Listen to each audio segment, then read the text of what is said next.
And welcome back. Currently the time now is just a little past 2:30 in the morning. It is a fresh new year and a fresh new recording and a fresh new chapter within the third story arc. Or was it fourth? Yeah, I think it's fourth. Pretty much, yeah, it's New Year's Day. And I thought, let's get to it.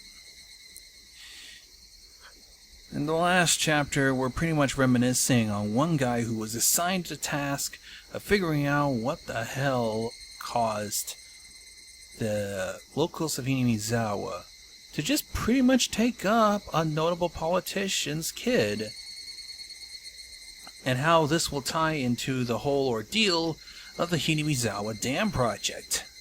He has been assigned to Oishi, the detective that we all know and love or hate depending on how you see things, and he's pretty much wised up to the whole ordeal.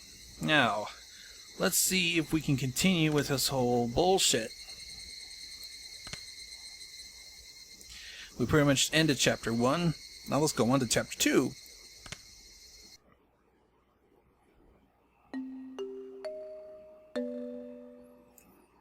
Hey, did we read all these tips? Come to think of it, yeah, just making sure.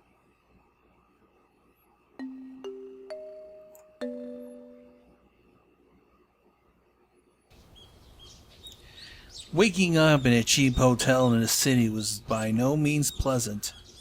I remember even during the long camping trips we had during grade school, I wanted to get home quickly, counting out the days left on my fingers. Waking up this morning, I was somehow reminded of that. Was it a need to be with my wife when she gave birth, a particular type of homesickness? As a productive member of society, as a public servant bound to fulfill his duties, it was pathetic indeed. Those negative emotions faded as I downed my breakfast. Surprisingly, it wasn't half bad. The meeting with the informant Oishi had provided would be tonight. Until then, I couldn't just be lazing around. The Onikafuji Defense Alliance was protesting the dam's construction in various ways. Included in this was a strategy for improving public relations, which could be categorized into two major forms: combative and peaceful. In regards to the former, as an attempt to keep law enforcement in check, they appealed to the public's sympathy by highlighting the oppressive and inhumane tactics of the police and the brutality of the riot squads. The latter, peaceful route, stressed how precious the natural surroundings of Hinamizawa was, seeking people who would oppose the dam on environmental grounds. As part of that, the village of Hinamizawa had invited celebrated zoologists and botanists, as well as environmental groups, to advertise the nature surrounding the town. According to the news, in recent years, there's been a group called the Hinamizawa Nature Watching, who has set up free sightseeing tours. I would have liked to have taken the advantage of the opportunity, but when I called the village administrative offices, they said it was too late to put in an application. They were still undecided as to when it would be doing another one. Let's see. No applications for next time. Too bad. Are you a member of the Environmental Protection Group? Or maybe somebody from a magazine? Just here privately. Privately, then a tourist. Something like that. It's my hobby to take pictures to display how beautiful nature can be.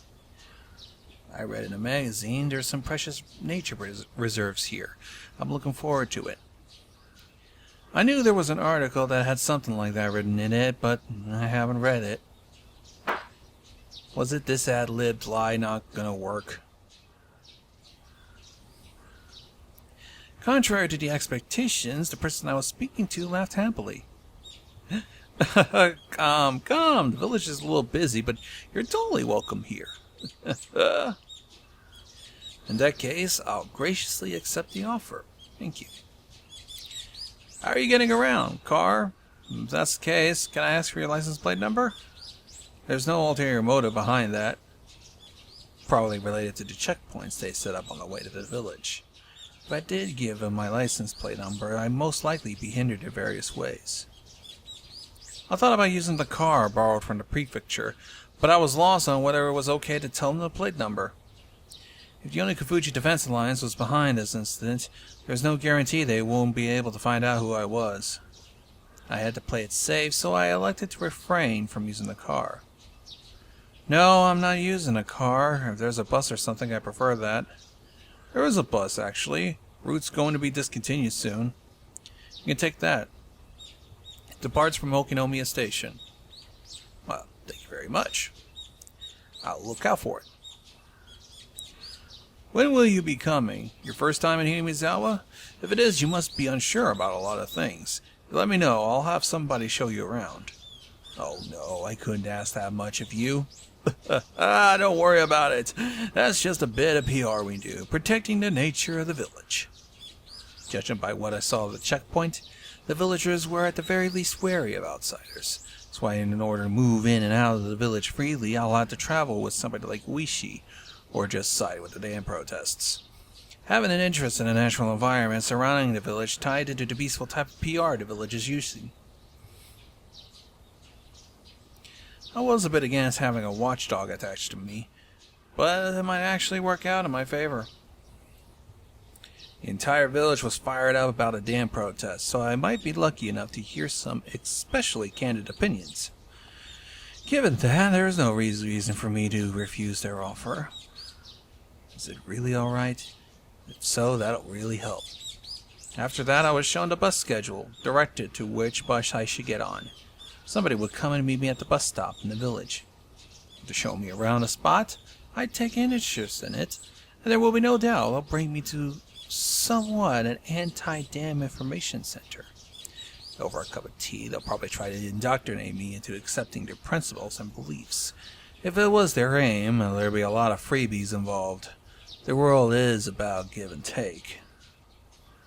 I couldn't be going in a suit, so I put on some plain clothes out of a travel case, changing it into something casual. After that, calming down by watching some local TV, I left the hotel, setting out for Okinomiya Station.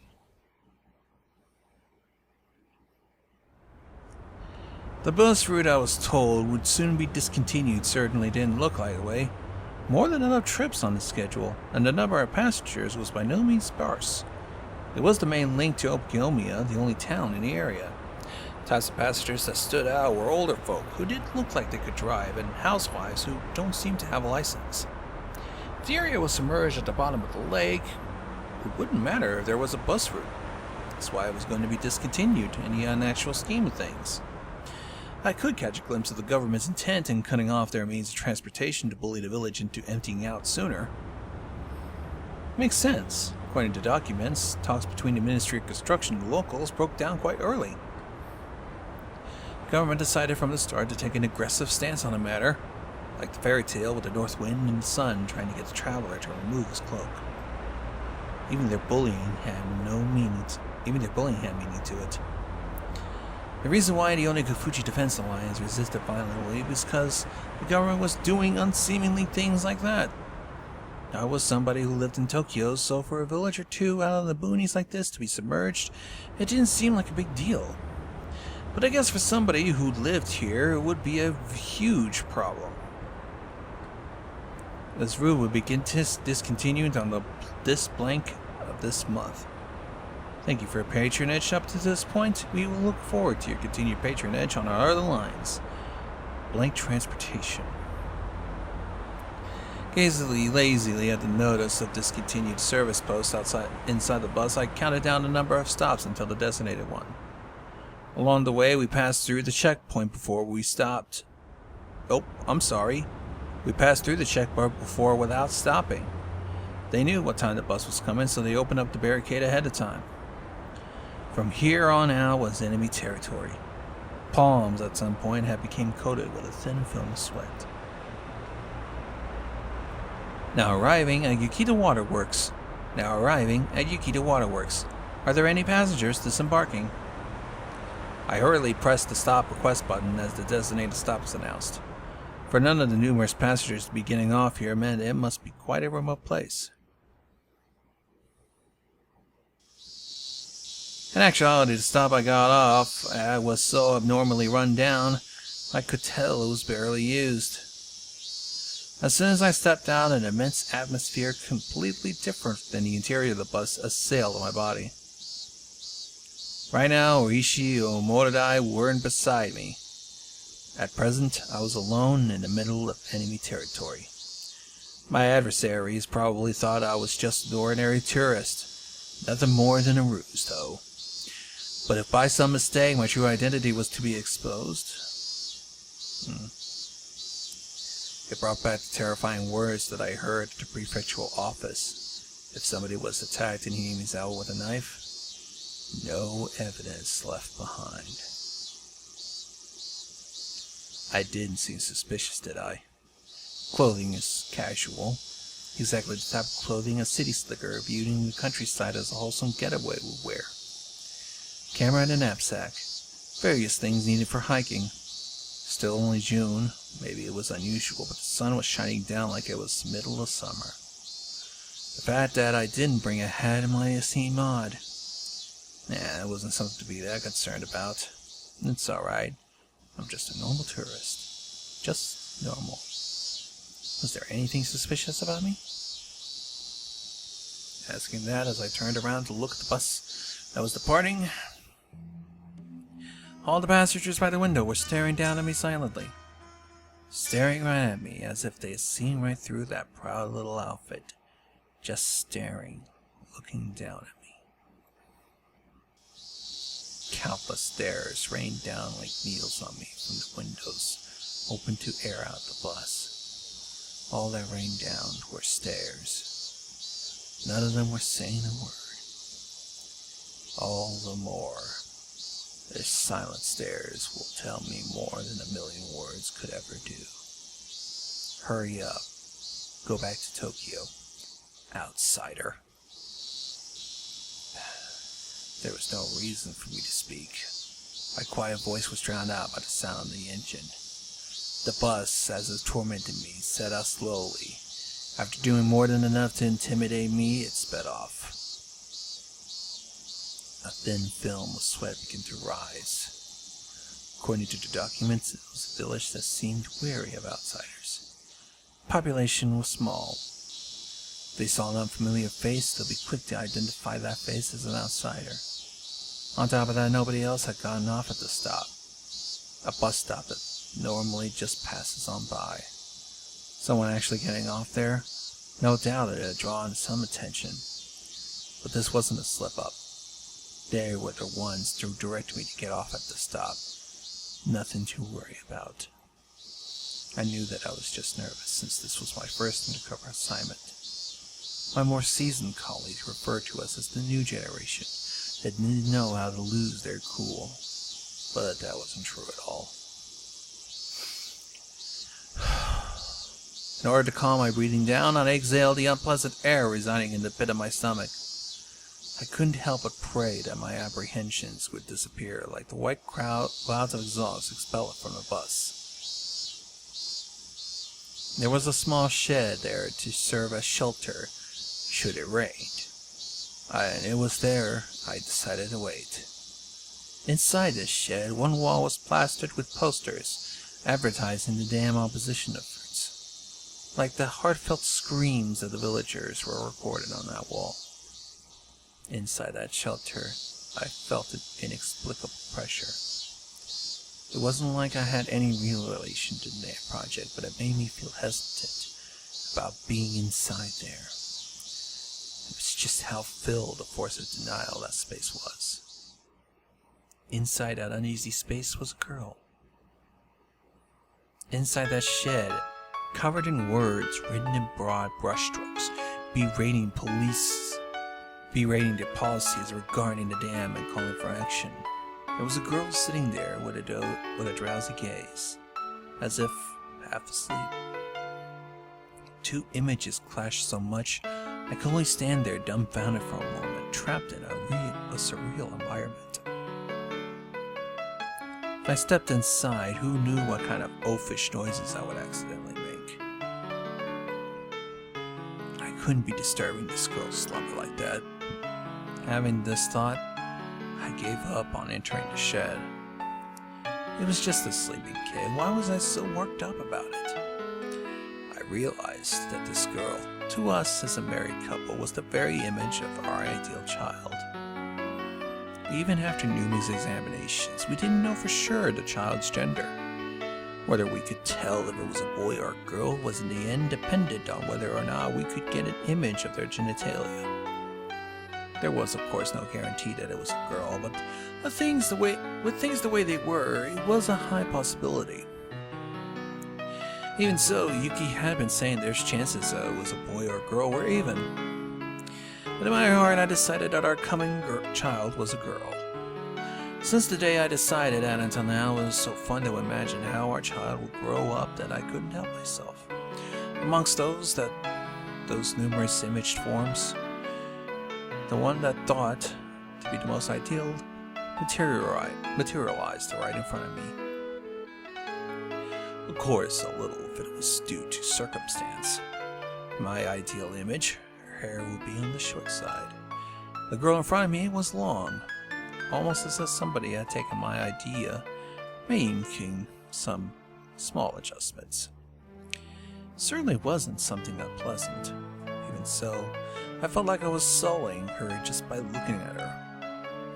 She had an immaculate, well, actually a divine air about her.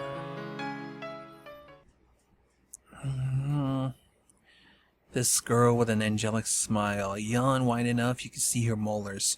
She woke up all of a sudden. I didn't mean to peep, but locking eyes with a girl who just woke up like this somehow made me feel like I was playing a prank on her. I wasn't doing anything shady, but I became flustered. The girl spoke, maybe cried out.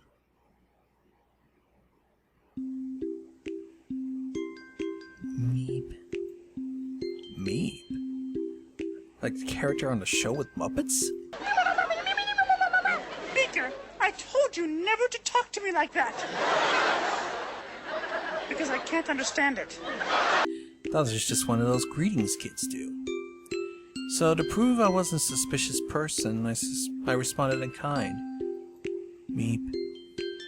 Meep? Meep? She stared at me dubiously, a doll-like expression on her face. Cute, but cold and hard to read. I wouldn't be surprised. There was, after all, an unfamiliar man right in front of her when she woke up, who responded with meep when she said the same thing. Suspicious. She definitely thought I was suspicious. Meep. Meep. We were both at a loss for words. Well, to be fair, the only one lost was me. The girl in front of me, inquiring about my motives, stared at me intently. In his silence, I felt like I was the one who had to say something first.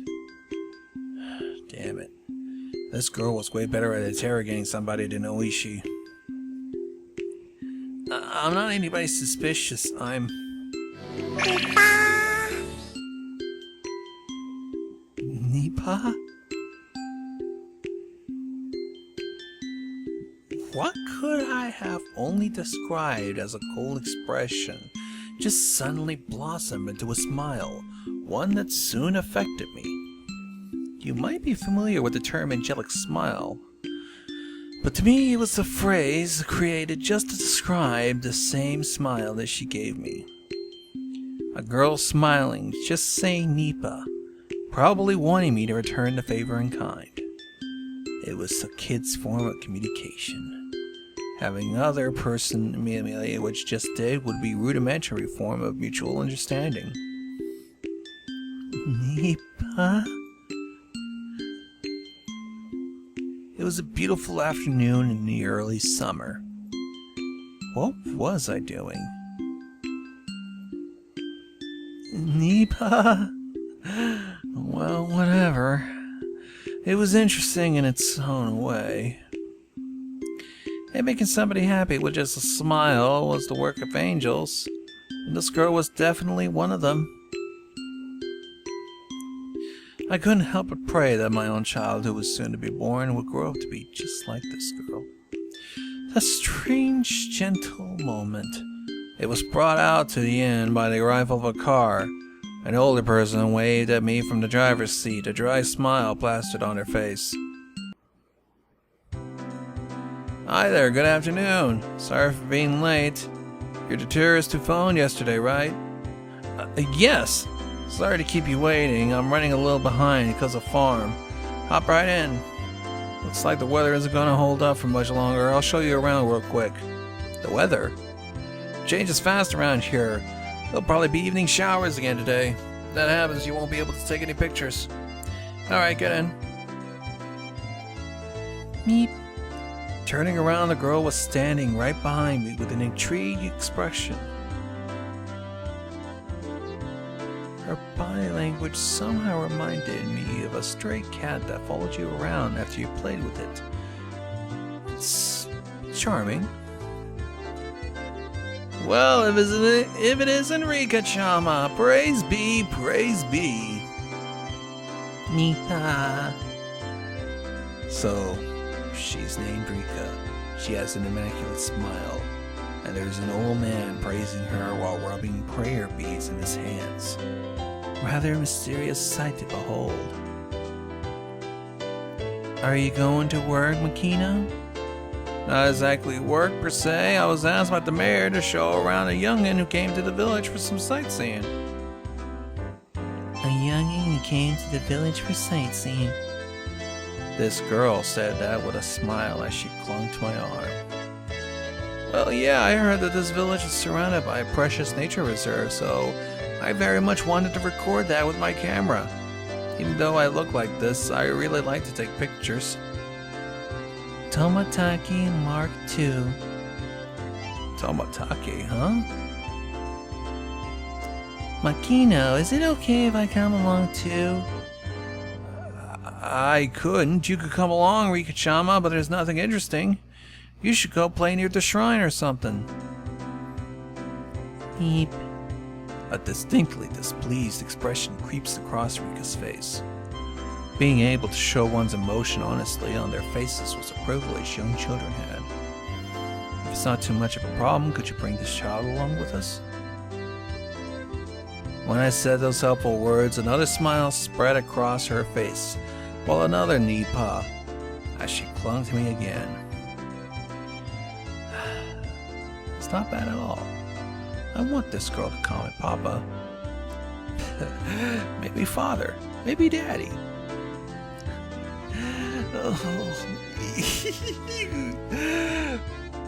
What am I doing? Ever since I met this girl, I'm completely off my game. Just calm down. Nothing I can do, I guess. Rika never listens, even if you say no. Come on up and... You too, Rika. The old man descended from the driver's seat and opened up the sliding door of the van, with Onikafuchi Alliance Town Council stenciled on the side. Rika brushed me aside, dove into the seat, and began bouncing around right away. Seems like she was thoroughly enjoying the bouncy seats. Come on now, Rika-chama. If you're like that, our guest can't sit down. Rika-chama. Girls are nice. I wonder if my child will play around like this too. God damn it! It was written in that guide to raise a child that you shouldn't dote on them. Kids are kids. If you don't raise them strictly without spoiling them. It's something springy, Nipa. I am definitely going to be a terrible father. It was decided I would be a doting parent before my child was even born. Well then, sir, I'll show you around some places that I think look nice. Have you ate lunch yet? Yeah, I had a light meal at the hotel. Oh, we'll get going. We're setting off on a tour of Hinamizawa. Yay! So alright if I call you Rika-chan? Sure, my name is Rika Furude. I can already do addition and it tends to the 10th digit. Is that true? Amazing. I don't count on my fingers, I do it all in my head. The way she insisted upon that, it was just too cute. At some point, the nervousness I had about being alone in enemy territory evaporated like it was not there at all. I had to be at least thankful that I met this girl. Well, let's get going. Time for Hinamizawa nature watching. The old man stepped on the gas with a great deal of gusto.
The old man, apparently named Makino,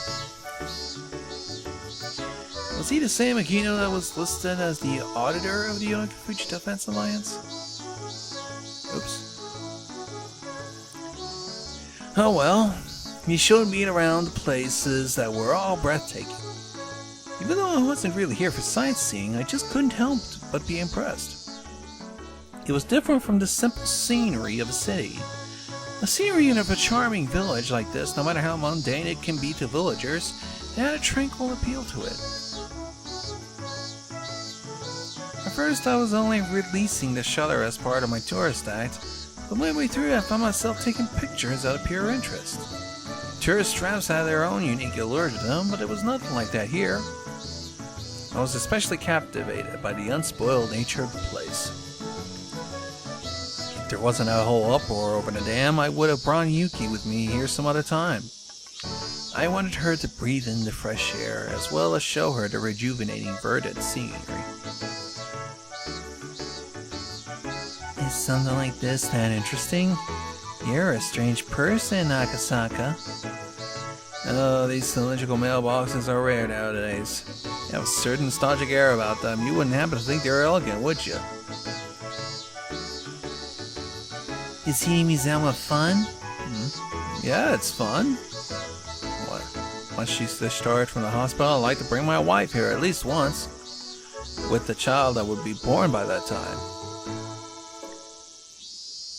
Right now she's in the hospital waiting to give birth. She's due any day now. Be nice if there's a cute girl like you. Sir, it seems like congratulations are soon to be in order.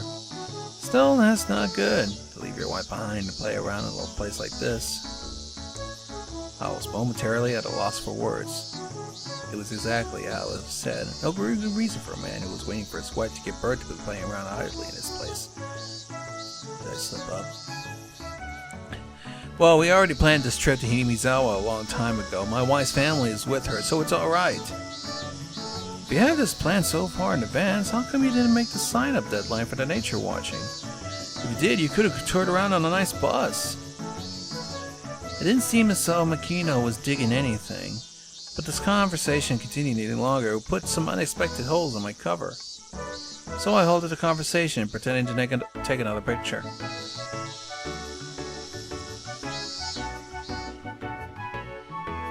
Well, for our last stop, I'll take you to the place with the best view.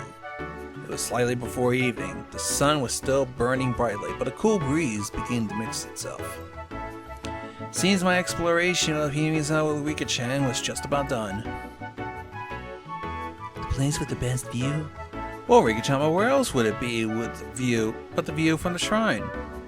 Hearing that, she smiled even more. Well then, I'll introduce you to my home, Akasaka. By Rika-chan's home, you mean... The shrine. The Furude Shrine. There's an observation platform. You can see really pretty scenery. Furude Shrine. The girl who called Furude Shrine her home. If I remember correctly, it was Rika Furude, what her name was. Furude's, yeah, one of the three families. Even if the Sonozaki family is said to hold all the actual power, it was still one of the old houses that held some authority. More important than that right now was the Furude Shrine. If I remember correctly, Oishi told me about this. Within the grounds of the Furude Shrine, there were the offices of the Onikafuji Defense Alliance. And since the land around the Furude Shrine were private property, the police can't just set foot there heedlessly. A shrine where even Oishi just couldn't simply set foot into. The main base of operations of the Onikafuji Defense Alliance. I have been given the unexpected opportunity to enter there. I couldn't have asked for more. I'm looking forward to it, if you would. Well, let's get there real quick. The weather seems to be getting a little iffy. The sky becomes overcast. It would be odd if it started to rain soon. The cicadas, as if trying to finish their daily allotment of chirps before the evening, cried out even more fervently.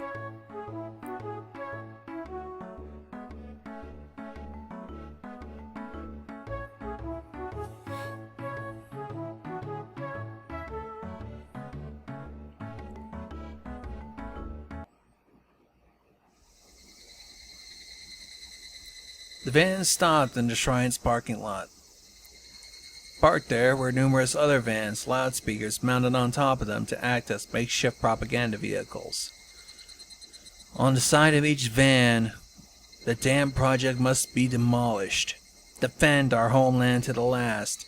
No Oroshiru-sama's anger. A slogan of similar kinds. They gave the feeling that even without loudspeakers, there were enough to overwhelm any onlookers. Vertical banners erected in various places. Contents or similar things. All objections against the dam, or crude insults toward the government. There were horizontal banners, placards, so on, so forth. Proclaimed that without a doubt this was the headquarters of the Onikafuji Defense Alliance. For Rika, however, this hectic place was her home. We've arrived. I'm home. Rika crawled over my lap and exited the vehicle. Makino noticed that I was looking at protest banners. The shrine also had the offices of the anti-dam movement. For you, this will probably bring back memories of anti-security treaty conflicts back in the day. Student movements against government policies. Movements that bordered terrorist activity. At one time it was commonplace, if only in order to garner global attention. Students holding out in lecture halls, brawling with the riot squads that charged in. An age where wasting one's youth like that was widely considered a road to glory. It was slightly before my time. I'm not really an activist or anything. I studied without incident and graduated without incident. I don't really agree with the violence or occupations they use to protest government policies. Oh, you have quite a nice opinion there. If you have an opinion on a policy, vote for the candidate who shares your view or enter the political world yourself and assert him. That's the foundation of democracy. I don't think that's something you should challenge with violence. For a youngin', you have some beliefs. I saw that feeling of respect reflected with Makino's gaze. At the moment, something tugged. No idea what Akasaka is saying. Rika felt that she was the only one who didn't understand the conversation. She had a look of displeasure on her face.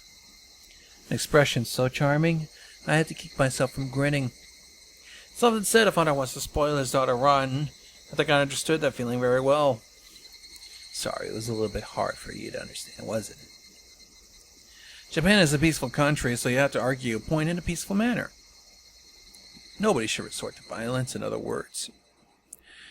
No matter how much I explained, a girl who is just boasting about being able to carry digits over when adding things probably wouldn't understand. Probably wasn't something to talk about in front of Rika anyway.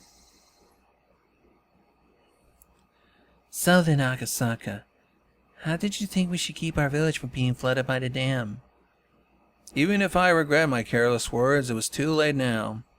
Here I was at the main headquarters of an organization telling them their way of doing things was illegal. Preaching violence was not the answer. A complicated feeling had mixed itself with the respect in Makino's gaze. It was then I finally realized that it wasn't that simple. There wasn't a soul who would argue that what I was saying wasn't correct. Violence to get one's way was something everybody knew you shouldn't be proud of. But right now, it's in a predicament that can't be overcome by peaceful means alone.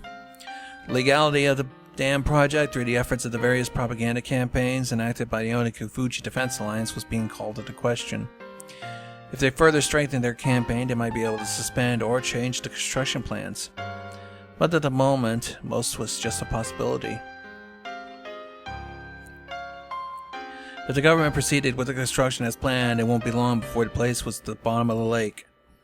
If it wasn't for the unrestrained resistance of the residents, this place might have been underwater already. We can't live anywhere else than here. We can't live in the city. The words of this remarkably young girl were all too accurate, carrying with them the screams of hearts and minds of the residents of Hinamizawa. Of course, nothing I could say to respond to that. I can only respond to the heavy words with silence. I'm sorry, this isn't a problem that outsiders should just lightly poke their noses into, isn't it? I apologize. Makino, unsure of how to reply, could only laugh. Nothing that concerns guests that make their home somewhere else. If you enjoy it here, tell all your friends that Hinamizawa is a wonderful place. If word spread to dozens, maybe even hundreds, that ridiculous plan to submerge this place at the foot of a dam will eventually fall apart. He followed that with a smile that said, please don't think too much of it. Makino let me not worry that much really was a stroke of good fortune. Becoming infatuated with the idea of making friends with a little girl had made me completely forget my apprehension at being in enemy territory. Being reminded of this right before I was going to step foot into their headquarters, it might have been a good thing. But we had had this exchange in the middle of their office. There was a short-tempered youth there. Things might have gone ugly. Thinking of how extreme they were, in the worst case, my life could have been in danger. Seemed I looked quite desperate at that. Makino, thinking he had said something wrong, became flustered, trying to think of a way to improve my mood. I was a bit careless just now. I'm very sorry. No, don't worry that much about it. The sights you showed me around the village were all beautiful, wonderful places. I really do want to come here one more time. If this beautiful village was going to be submerged, I can understand why you fight so desperately. I somehow managed to use my despondent look to change the topic in my favor. After a bit, Makino returned to the usual high spirits. Seemed to believe I completely sympathized with his point of view. Now, let's leave the talk at that for now. There's a place around here with a really great view. Let's go, Akasaka. She seemed to be happy to be free from all the boring, gloomy adult talk, bounding up the stone steps. No need to run, but in order to catch up with her, I darted up those stairs too.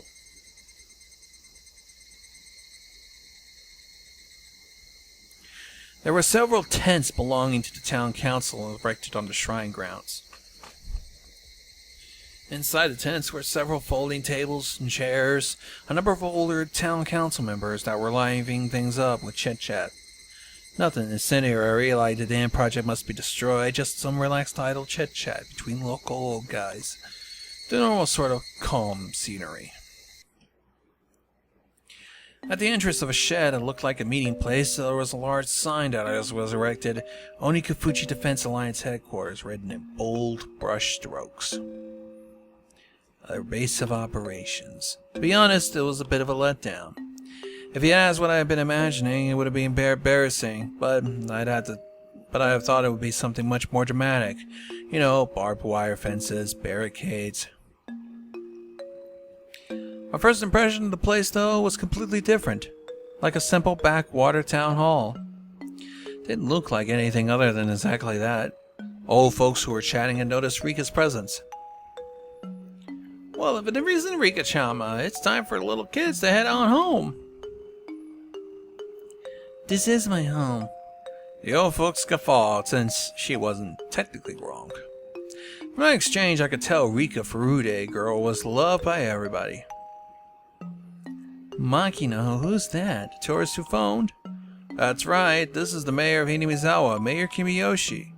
He smiled brightly, but there was no mistaking he would be scary if he got angry. By the looks of things, this old man was the president of the Undercover Defense Alliance, none other than Keiichiro Kimiyoshi himself. Welcome to Hinamizawa. What do you think? Quiet and relaxing place, isn't it? Yeah, I was able to appreciate a multitude of beautiful places throughout the whole day. I'm thankful for being granted this rare opportunity. Even though you're one of those young'uns, you're quite the gentleman. Keiichiro, I want to show Akasaka a cool place. Thinking that the formalities between myself and the mayor had gone on for too long, Rika butted into the conversation. For her to call the mayor by the first name, though, I felt it was a little strange, but none of the villagers seemed to mind. A girl of the Furude household, one of the 3 families, probably different than the average villager.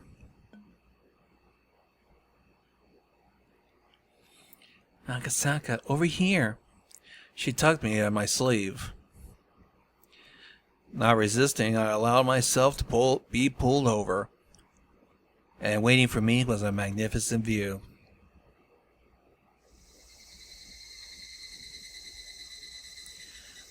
Pretty amazing place. It was an observation deck that looked down on the village.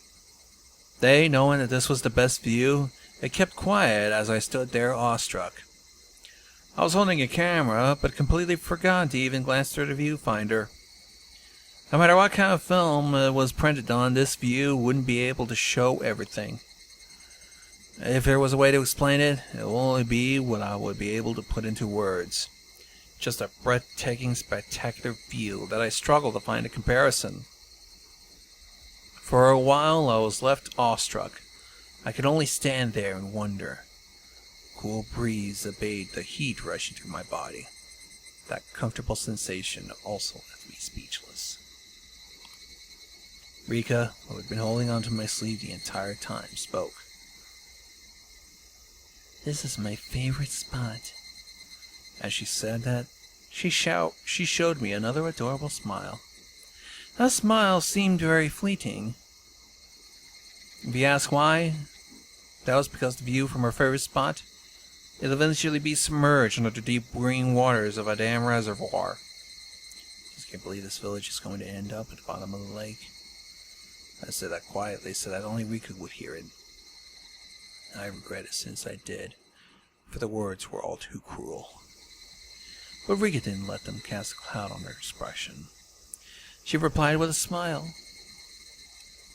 It won't sink. The dam project will definitely go away. It was just like a little girl to say something like that. No basis for her saying so. It was just her wish. Akasaka, do you think this village will be submerged? It's not that I wanted to be. I knew how important the dam was. I knew it was necessary. I didn't want to recognize the sacrifices that would be made. I agree with the project in general, but I couldn't agree with some details. If it means that this girl's beloved scenery will be taken away from her, I might be able to object to the dam. I might be able to ignore the interests of the nation, development in Japan, all for the sake of one girl's smile. I'm not really much of a humanist, but how sentimental of me. It won't be submerged because the dam project will soon go away. Her words weren't just hopes and dreams. It was seasoned with a hint of resolve, as if she was talking about an unchangeably predetermined outcome. As surely as the sun rising in the east. It'll be gone soon? I wanted to ask her why she believed that. I turned around. Yes, it'll be gone. What makes you say that? Well, you see... She seemed to want to answer, But as though unable to find the right words, she swallowed back what she wanted to say. Regardless of what Akasaka does, the dam project will end. It's already been decided. That's gotta be some bold-faced bullshit. If something like that had already been decided, the Onikafuji Defense Alliance would have no reason to continue. From my point of view, it was like that they were doing nothing more than throwing themselves into an endless battle. If they knew it would be cancelled, they would feel much more relaxed around here. This village, though, could hardly be called relaxed. For evidence of that, I just had to remember how charged the atmosphere was at the checkpoint, or the bus stop. Villagers with misplaced resolve were still fighting. This girl, even knowing the villagers' grim resolve, had already declared a victory. The villagers thrown themselves into an endless war, and an optimistic girl who said they had already won. The contrast was somehow strange. Why do you think that? If you know something that makes you that confident, could you tell me? She stayed silent for a while, seemingly choosing what to say. Because? Because? She looked like she was lost on whether she should continue or not. As if she was troubled on whether it was okay for her to say it. You know, that kind of expression. It's already been decided. There's no other way to say it. It's already been decided, huh? It really is just like a little girl to say something like that. I couldn't believe it was actually true. She was the only one saying such things with such confidence. My real mission, though, that I'd forgotten about during this fun-filled day, resurfaced at the back of my mind. The kidnapping of the minister's grandson. Had the Onikafuji Defense Alliance kidnapped the minister's grandson and already succeeded in negotiating the cancellation of the dam project? Did Kimiyoshi actually already know that and it was just plain dumb? Was that what this girl was really telling me? Akasaka. The girl called out my name suddenly. What is it? Go back to Tokyo. Huh? I wasn't only surprised at that sudden command. Ever since I came to this village, I never once mentioned I was from Tokyo. Based on my accent, she probably could have been able to guess where I was from. What was I getting so worked up over? Probably the sudden complete change in demeanor. You should definitely go back to Tokyo right away. If not, you will woefully regret it. The girl had been holding my sleeve the entire time, tugging at my sleeve since hurriedly dragging me over to show me a wonderful view. But this was the adorable Rika-chan who I spent the entire day with. There was no way she could have been replaced with some doppelganger when I wasn't looking.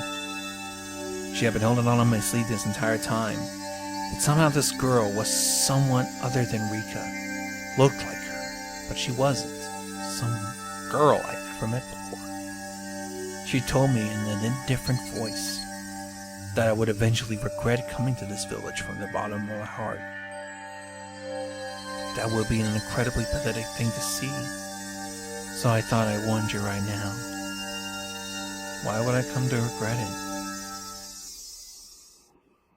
Stop whining. I couldn't believe I was hearing such cold words coming from her. I just couldn't believe it. Was somebody impersonating her with ventriloquism or something? Thinking that, I wanted to take a round for a bit. But the girl's gaze had me pinned down, making me unable to move. When you tried crossing the road when the don't walk sign was up, did your parents finish explaining why it was dangerous before pulling you back to the sidewalk? They'd pull you back right away, wouldn't they? They'd pull you back before explaining, wouldn't they? In other words, it's something like that. The girl that I spent time with, Rika Furude, she would not speak like that. She would be speaking with a cuteness befitting of her age, brief childish remarks, expressing her emotions honestly. Definitely wouldn't speak with pointed words. I've warned you, don't get the wrong idea. I'm not saying this because I hate you. You don't need to tell somebody who's better off dead that they're in danger. Who are you? You're not Rika.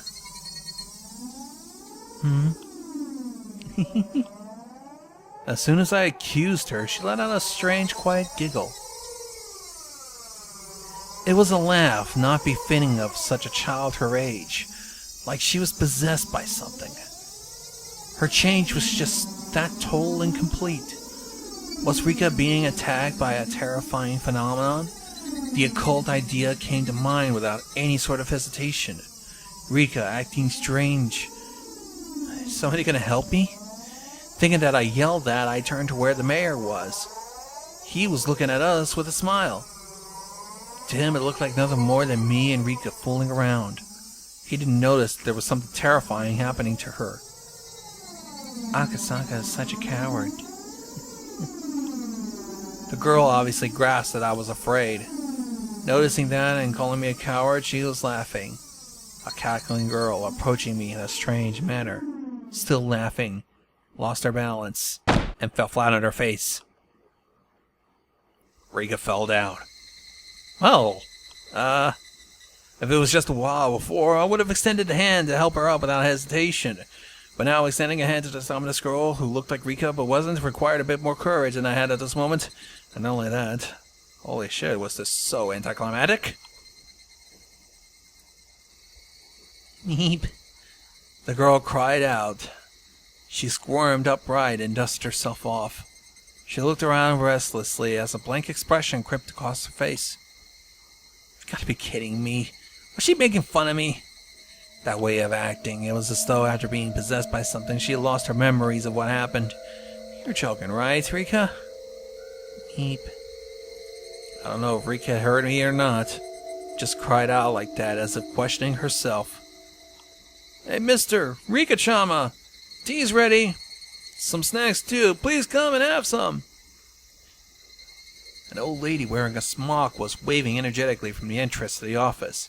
Hearing that, there were snacks, Rika changed her expression. Yay! A carefree smile. A familiar smile, the one that belonged to the embodiment of the ideal daughter. Any hint of the creepy girl that was just there, sprouting sinister words, it's gone now. Come on, Rika-chama, wash your hands first. There are already manju here for dirty hands.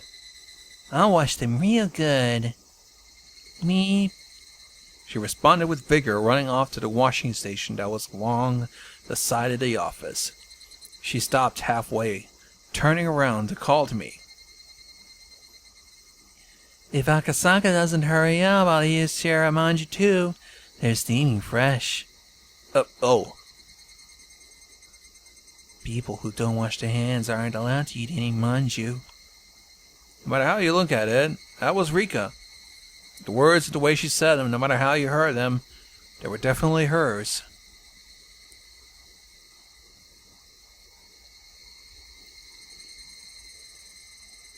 Come on now, mister, you're the adult here. Show her how it's done. The old lady urged me to wash my hands. So without any resistance, I lined up beside Rika at the wash station. Splish splash. I stared at her, intent on washing her hands properly like she had probably learned out of school. Me? Did I do something wrong? By wrong, you mean? How I'm washing my hands.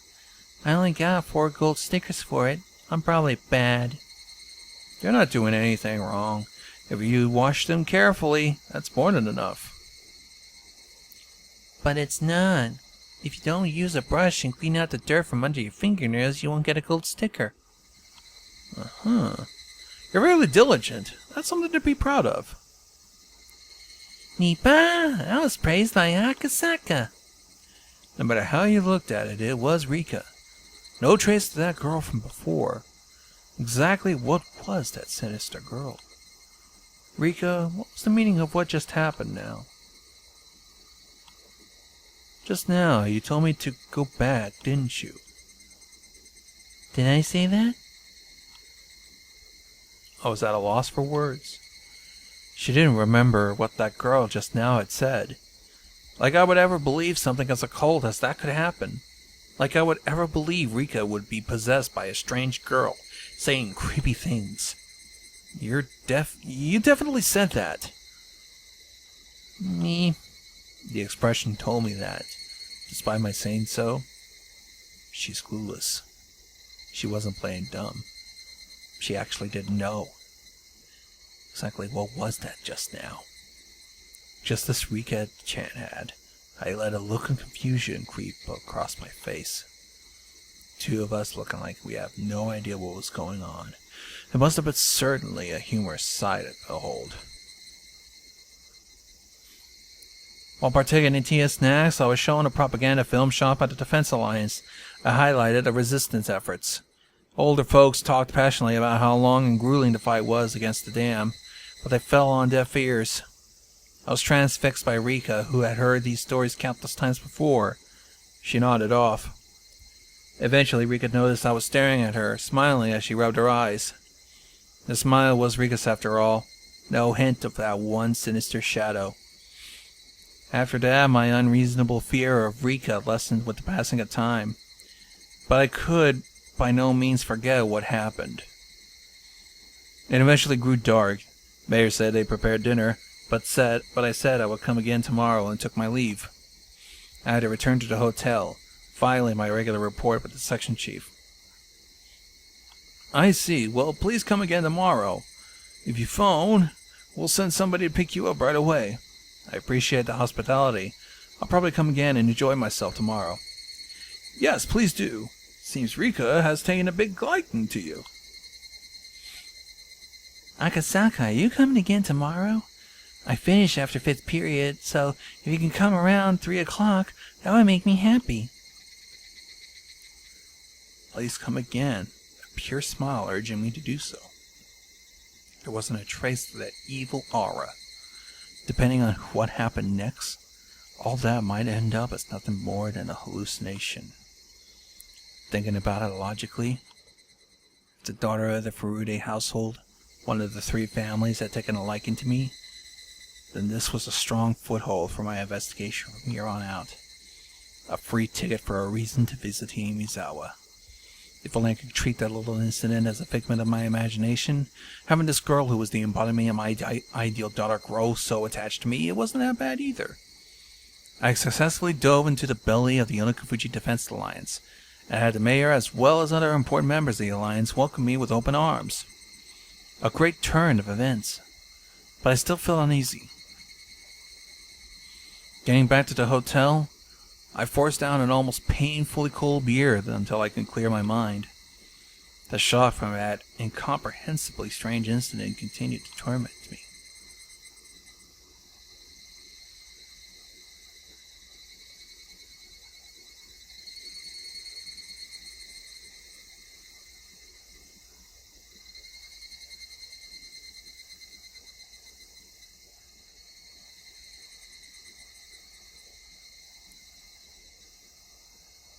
More tips. The terrifying shrine girl. Let's check the new tips.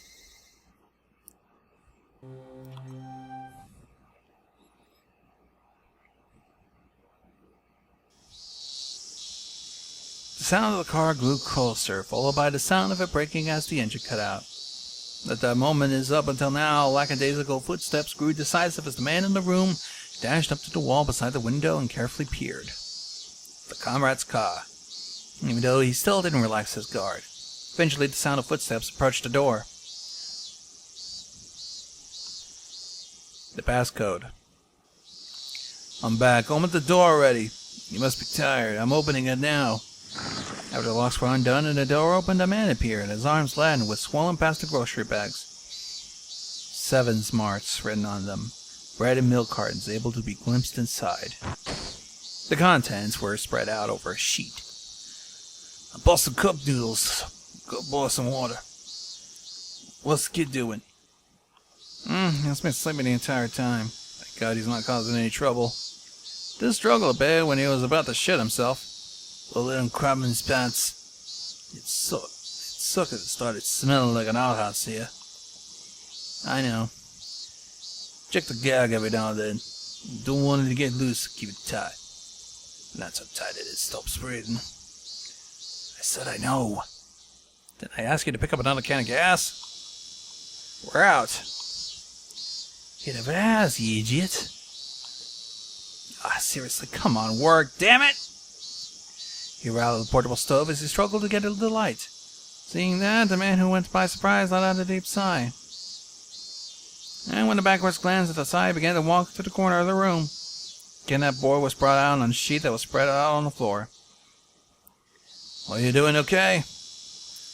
Of course, the man didn't assume the kid was able to hear her question. It was because the boy's ears were plugged, his eyes and ears thoroughly covered by packing tape. His mouth was gagged with a thin, twisted-up towel.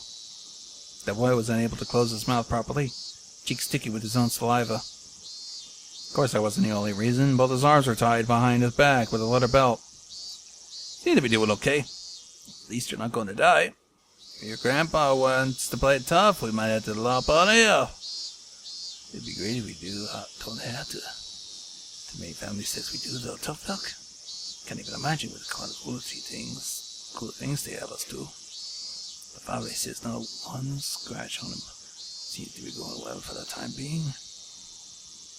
This just discreetly withdrawn the damn project. Hinamizawa damn project's indefinitely postponed.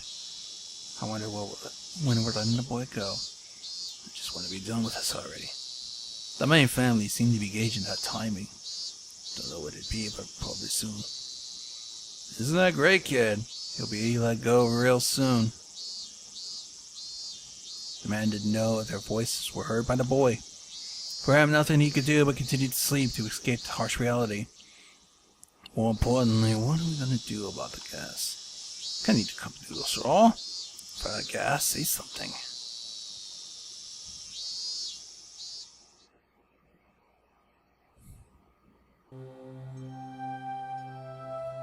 Why I like rainy days.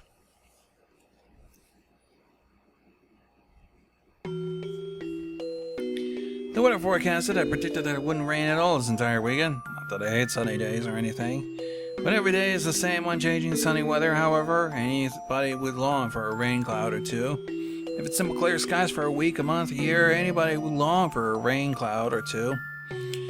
Weather specialists said they had carefully scrutinized a large quantity of past data. It won't be so likely for the forecast to be wrong.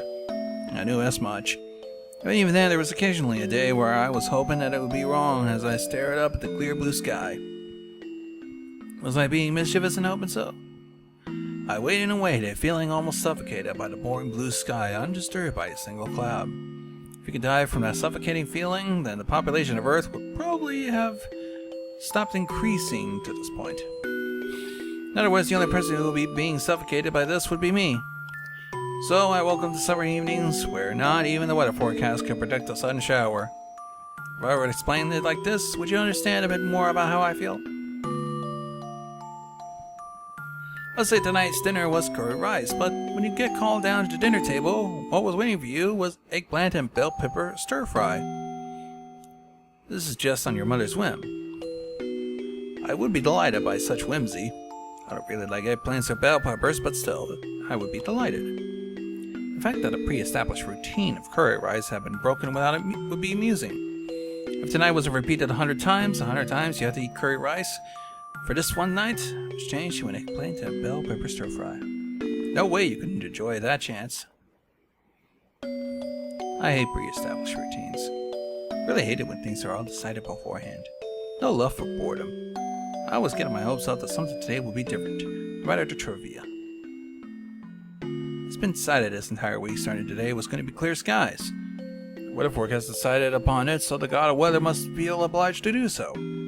But who's to say a rain cloud might not just show up one day on a whim? Something that nobody can say for sure, but because the thought remains in this world, a creature such as myself can continue to live on without being suffocated. It'll probably be a hot and clear day. I'm the only one that knows that predetermined fate, even with a slim 1% chance, something sometimes changes. Hoping for that 1%, I hung upside down weather charms on my sunlit eaves troughs. In the end, I spent my days waiting for those unexpected things in life to happen. I pondered what I was hoping for it. What was I hoping for a rain cloud? Well, the answer is simple. I've had my fill of clear skies.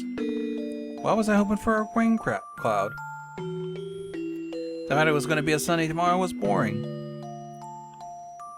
And the end, it doesn't really matter whether it rains or shines.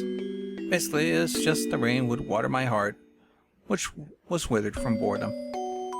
Why, rather than a TV drama where the plot's already been decided, I'd rather look up at the sky.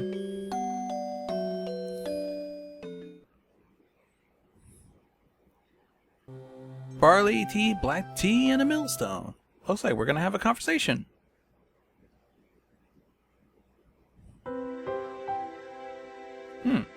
Yuri looks different than the one I had to deal with. Your blood pressure's improved. For you to recover this quickly at your age, I'm rather impressed. At this rate, you'll still be kicking after a couple hundred more years, are you? The young doctor in the medical coat said that as he undid the blood pressure cuff from the arm of the old lady tucked away in the futon. You're a very good physician, Dr. Yuri. If a persistent old fart like me doesn't hurry up and die, I'll just be the way of you young folk. The old lady, who are you, laughed faintly with a broad smile on her face. Turning towards the sliding door, she called out in a strong voice, "Hey, Shimiko or Taiko over there, bring some tea for Dr. Yuri." The sound of rushed footsteps from the hallway drew closer until finally the door slid smoothly open. It revealed a young girl who looked like the old lady's granddaughter. "Shimiko already left for today. Do you need something?" "Mia, make some barley tea for Dr. Yuri." "Got it. Do you want some tea too? Big black tea better? Want some milk, sugar?" "I'll measure on myself. Don't put any in it. Just bring the sugar jar and milk when you bring the tea." "Okay." The girl was Mion. Giving a rather uninterested response to her taskmaster of grandmother, she returned to the hallway. "Pour the doctor's tea in cups for the guests. Make sure you bring a custard too. Dry the outside of the glass too." Yeah, you're such a pussy pants."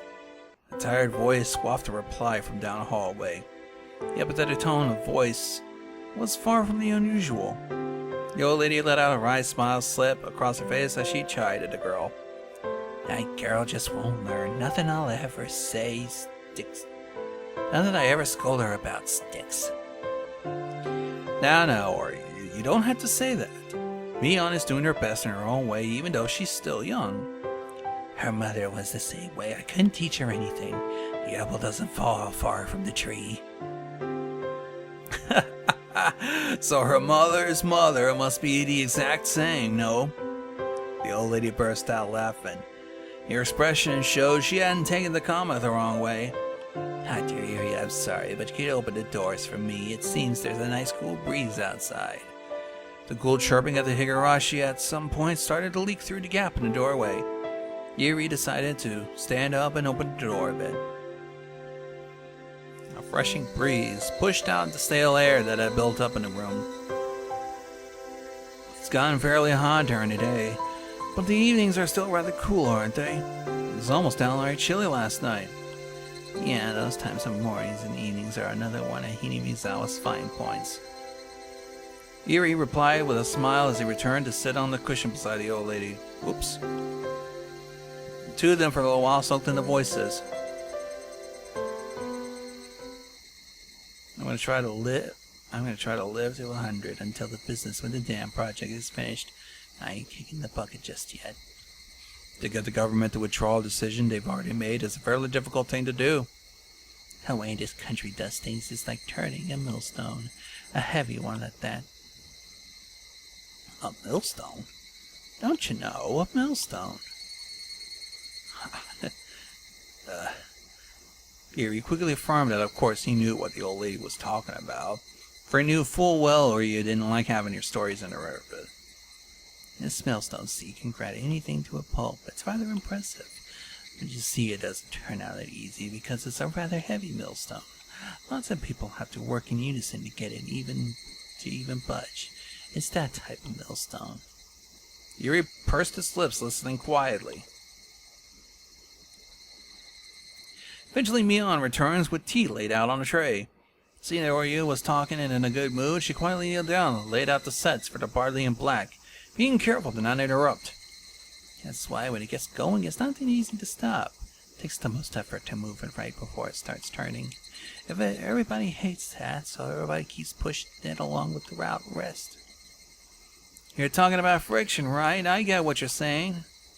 In other words, if there's some sort of mistake and the millstone suddenly stops turning, to get it turning takes a great deal of power, more or less. Certainly to get a project that's been suspended going again takes quite a lot of work. It's a millstone that isn't easily stopped, but once it's stopped, it'll never turn again. It's that kind of millstone. Be nice if there's some way to get that millstone to stop, would it? When he responded with that, Mion and the old lady sunk into silence. Instinctively thinking he had said something rude, searched in the smallest panic for the words to correct himself. But the silence wasn't a result of rude words. What crept across Mion and the old lady's faces were contemptuous smiles. The atmosphere surrounding Yuri froze, leaving him flabbergasted.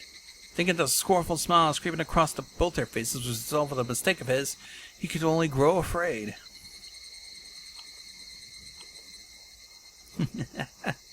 It hadn't been long at all since he was enveloped in silence, but unable to stand it, Yuri could only let out a weak laugh. A laugh eventually spread to Mion and the old lady. I don't know exactly what they were laughing at. The laughter left a lingering chill. The only ones not laughing were the Higurashi that continued a simple and unchanging chorus.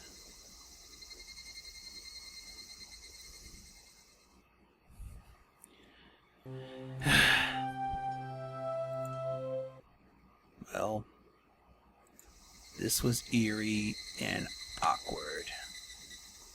Let's just end it on that note.